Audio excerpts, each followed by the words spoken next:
Salam damai sejahtera saudara-saudariku terkasih dalam Kristus Yesus. Dulu saya sering bertanya dalam hati, kira-kira Tuhan memberikan perutusan pada setiap dari kita itu apa sih? Tuhan sudah memanggil dan memilih kita sebenarnya untuk apa? Dalam refleksi, saya percaya bahwa dalam doa kita bisa berbicara dengan Tuhan. Di mana untuk mendapatkan jawaban, Tuhan berbicara melalui kitab suci. Di sini kita dapat merefleksikan teladan yang diberikan oleh Yesus kepada para muridnya. Karena kasih-Nya, Tuhan telah memanggil dan memilih Anda dan saya untuk menjadi murid. Ternyata tidak semua orang dipilih loh. Hal ini dapat kita lihat di mana ada ahli Taurat yang ingin mengikuti Yesus namun ditolak. Katanya, serigala mempunyai liang dan burung mempunyai sarang, tetapi anak manusia tidak mempunyai tempat untuk meletakkan kepalanya. Matius 8 ayat 19-20. Juga dapat kita lihat dalam Lukas 5 ayat 3a. Ia naik ke dalam salah satu perahu itu, yaitu perahu Simon. Ada beberapa perahu di sana, namun Yesus memilih perahu Simon. Yesus dapat saja naik ke perahu siapapun, tapi dia memilih Simon. Jadi Yesus dengan kesadaran penuh telah memilih Simon, yang mungkin juga karena pada perikop sebelumnya dia sudah mengenal Simon saat dia menyembuhkan mertua Simon, yaitu pada Lukas 4 ayat 38-39. Yang juga penting adalah bagaimana sikap kita setelah mengalami perjumpaan dengan Tuhan.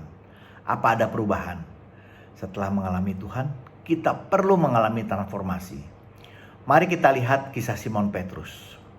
Pada awalnya Simon memanggil Yesus guru. Lukas 5 ayat 5. Guru, telah sepanjang malam kami bekerja keras dan kami tidak menangkap apa-apa. Tetapi karena engkau menyuruhnya, aku akan menebarkan jala juga. Tetapi setelah Simon Petrus mengalami Yesus, dia memanggil Tuhan. Kita lihat di Lukas 5 ayat 8b. Tuhan, pergilah daripadaku karena aku ini seorang berdosa. Dan juga Lukas 5 ayat 8a, namanya berubah menjadi Simon Petrus. Ternyata Simon Petrus yang juga dipanggil Kefas batu karang, dia seperti kita juga. Kadang kuat, kadang dia juga lemah. Dia juga pernah takut, bimbang, dan ragu seperti kita. Matius 14 ayat 31b, Yesus menegurnya. Hai orang yang kurang percaya, mengapa engkau bimbang? Bahkan Petrus pernah menyangkal Yesus sampai 3 kali. Lukas 22 ayat 61. Lalu berpalinglah Tuhan memandang Petrus. Maka teringatlah Petrus bahwa Tuhan telah berkata kepadanya, dan seterusnya. Di sini dengan jelas kita ketahui bahwa pandangan Yesus telah menyadarkan Petrus. Apakah kita pernah merasa dipandang oleh Yesus yang menyadarkan kita dari segala dosa dan kesalahan kita? Karena kasih-Nya, Yesus yang telah mengetahui dari awal mau menguatkan Petrus sehingga ia berdoa untuk memberikan kekuatan kepada Simon agar setelah insyaf ia pun menguatkan saudara-saudaranya. Lukas 22 ayat 32. Jadi perlu kita sadari juga bahwa bila kita sudah dipilih, dia pasti akan setia. Walau kita jatuh dalam dosa, namun dengan kasih Allah terus menunggu kita untuk segera berbalik kepada Allah. Kita hanya perlu mengulurkan tangan, menyambut tangan Yesus yang siap menarik kita balik kepada Allah. Kita dapat belajar dari refleksi iman Maria juga. Bunda sekaligus murid pertama Yesus. Yang dapat kita teliti pada perikop pemberitahuan tentang kelahiran Yesus. Lukas 1 ayat 26-38. Dan kemudian dilanjutkan pada perikop Maria dan Elizabeth. Lukas 1 ayat 39 sampai dengan 45. Kita semua tahu iman Maria sangat istimewa, di mana Bunda Maria menerima tugas perutusan dari Allah melalui malaikat Gabriel dengan penuh iman, walaupun saat itu dia belum atau tidak mengerti. Namun dia mengatakan pada ayat 38, sesungguhnya aku ini adalah hamba Tuhan, jadilah padaku menurut perkataanmu itu. Dengan penuh kerendahan hati, Maria menyadari ketidaksetaraannya dengan Allah. Dia menerima perutusan dengan tidak mengandalkan diri sendiri, namun bersandar dan mengandalkan Allah. Maria sadar Sebab bagi Allah tidak ada yang mustahil. Yaitu ayat 37. Maria taat pada perutusan Tuhan walau dia juga sadar akan konsekuensi menerima perutusan ini. Mati dirajam sesuai hukum Taurat Musa. Bahkan seperti dikatakan malaikat Gabriel bahwa Elisabet saudaranya sedang mengandung, dengan sukacita Maria mengunjungi Elisabet bukan karena ketidakpercayaannya untuk memastikan kebenarannya. Namun Maria datang karena sangat percaya dan ingin menolong saudaranya yang mengandung dalam usia tuanya, yang tentunya sangat membutuhkan bantuan. Alangkah baik bila kita dapat belajar untuk memiliki hati yang penuh iman dan percaya dan taat pada Tuhan Yesus seperti Maria. Di mana Maria yang ringan tangan dan penuh iman tetap yakin walau belum dan tidak mengerti, tetapi tetap percaya dan menyimpannya dalam hati. Lukas 2 ayat 51b. Kita juga dapat belajar dari kisah Paulus yang berubah setelah mengalami Tuhan. Setelah Paulus disapa atau ditegur Tuhan, kisah 9 ayat 4, Saulus, Saulus, mengapa engkau menganiaya aku? Hidup Paulus berubah 180 derajat. Dia berubah total dari pemburu jalan Tuhan menjadi pengikut jalan Tuhan. Sehingga membuat heran orang-orang seperti dikatakan oleh kisah 9 ayat 21b. Bukankah dia ini yang di Yerusalem mau membinasakan barang siapa yang memanggil nama Yesus ini? Dan bukankah dia datang ke sini untuk maksud menangkap dan membawa mereka ke hadapan iman-iman kepala? Paulus bahkan mendevosikan seluruh hidupnya untuk kemuliaan Tuhan. Filipi 1 ayat 21. Karena bagiku hidup adalah Kristus dan mati adalah keuntungan. Ternyata seorang murid yang dipanggil dan dipilih Tuhan akan mengalami perubahan cara pandang dan pola pikir dalam hidupnya. Setelah dia berubah dan mengalami Allah, banyak sekali kisah-kisah dari Alkitab yang membuktikan hal ini.